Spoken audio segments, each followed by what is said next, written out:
Bumblebee Named Cheezedoodle by Debbie Happy Cohen, with cover art by Vito Acosta.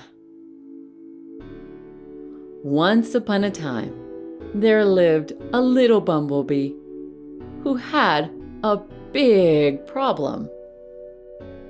Cheezedoodle did not like flowers. She also did not like pollen because it made her sneeze, achoo! And she thought flower nectar tasted horrible, yuck. So you see, this was not a good situation for Cheezedoodle, because most people know that bees need nectar to survive, and bees need to scoop up pollen and carry it from one flower to another for plants to bear fruit. Not only that, but because Cheezedoodle avoided flowers, she could not make honey.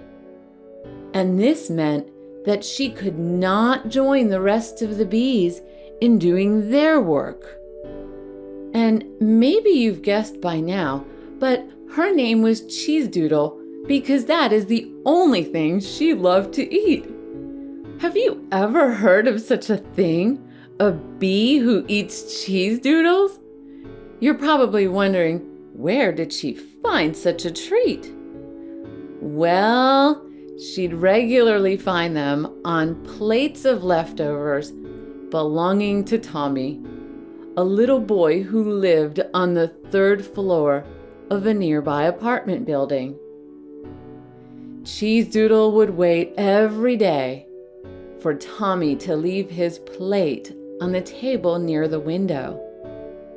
And once he'd gone, she would fly on over and eat any of the remaining bright, beautiful orange Cheezedoodle crumbs.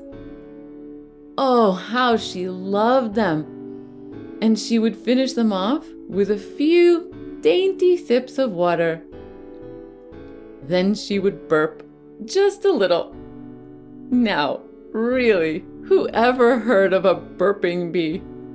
Not me, I tell you, certainly not me. Well, Tommy happened to be a very observant child. He liked to draw and paint, and he read books that stretched his imagination. But when he first saw a little bee sitting on his plate eating his Cheezedoodle crumbs, he thought maybe he was imagining things, or maybe he was dreaming. But no, there she was, actually picking up bright orange crumbs with her front feet and placing them in her tiny mouth. Very quietly then, Tommy snuck to the back of the room so as not to startle her, and sat on a soft chair while he drew a wonderful portrait of her. Underneath the picture, Tommy wrote the name he decided to give her, Cheezedoodle. Looking back up from the portrait he'd just made, he noticed, really? Could it be? Was she staring at him? Tommy stood up and moved a few steps to the left. Her eyes and head followed him. He moved slowly to a few other places in the room, and she continued to turn toward him. Cheezedoodle had learned from her family that humans did not like bees and would whack at them for most any reason at all. So she tried to keep her eyes on this one. Finally, Tommy moved closer to her. Cheezedoodle stepped back, but tripped over a small piece of rice. Oops! Tommy said, "Don't worry, Cheezedoodle. I won't hurt you." His voice was soothing, and without meaning to, she leaned toward him. Tommy slowly moved his hand toward her and stuck his index finger out as an invitation for Cheezedoodle to step up onto it. However, Cheezedoodle got scared and flew straight out the window. The very next day, though, she came back in through the window, and Tommy was sure to leave Cheezedoodle, her favorite snack. They went through the same routine as the day before, but this time, instead of flying away, she decided to take a chance and stayed on the plate. Tommy slowly leaned over and gently pet her. And wouldn't you know it, Cheezedoodle liked how it felt to be pet. Tommy asked, "So, my little friend, what are you doing here? Where's your home?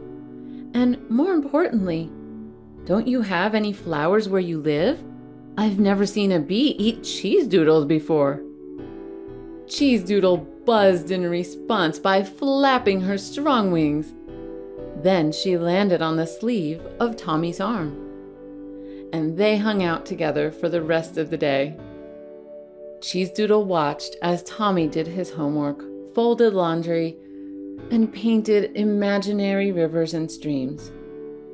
Before dinner, he stood by his open window to let her fly out. When Cheezedoodle returned to the hive, at first it was very noisy and buzzy. But as soon as she stepped inside, everyone got quiet. No one wanted to talk to her. Cheezedoodle had broken the cardinal rule: never befriend humans. Well, Cheezedoodle was a little bee, and she did not have any friends outside the hive, so she did what any lonesome little bee would do. She flew back up to Tommy's window. Unfortunately, Tommy had already closed it for the night. "Oh dear, what should I do?" Cheezedoodle wondered. A few seconds later, she flew in through another window that had been left open.